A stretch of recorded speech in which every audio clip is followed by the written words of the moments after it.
Tim Butterworth is a scholar in residence, is a fellow at the Institute for Policy Studies, a longtime educator, and has been working with Occupy DC and writing about arts and culture issues as well as inequality issues. One of the things about arts funding is it is an issue of access to the arts. The wealthiest in our society will always have access to the arts, but without government funding, those who have less will not. So this isn't about the 1%. Funding for the arts is about the 99%, and I'm glad to have Tim here, and thanks for speaking out. Thank you. Yeah, I'd like to say a few words for the children. I can tell you how we teach children to read. We start teaching them the alphabet and saying the alphabet to them. Then we start off with books like this, phonics, Tree Sap, about Nat and Pat and Nan and how they tap a tree for sap. But that's not why children learn how to read.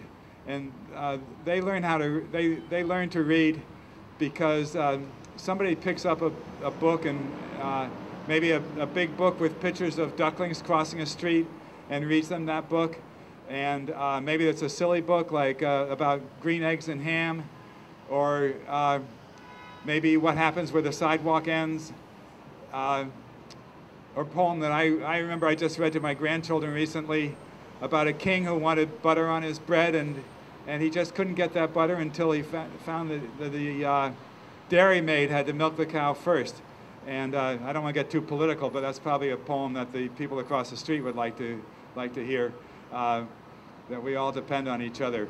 So that's why children learn how to read. They learn how to read because somebody reads that to them, or they start to pick up a book themselves, and maybe that book's about a dog fighting for its life in Alaska, or it's an inspirational biography of Harriet Tubman, or it's a story about a dinosaur that hatches out of a chicken egg in New Hampshire and ends up in Washington, D.C., or a little girl who can start to hear people's thoughts, or a boy who ends up on a ship with a pirate with one leg.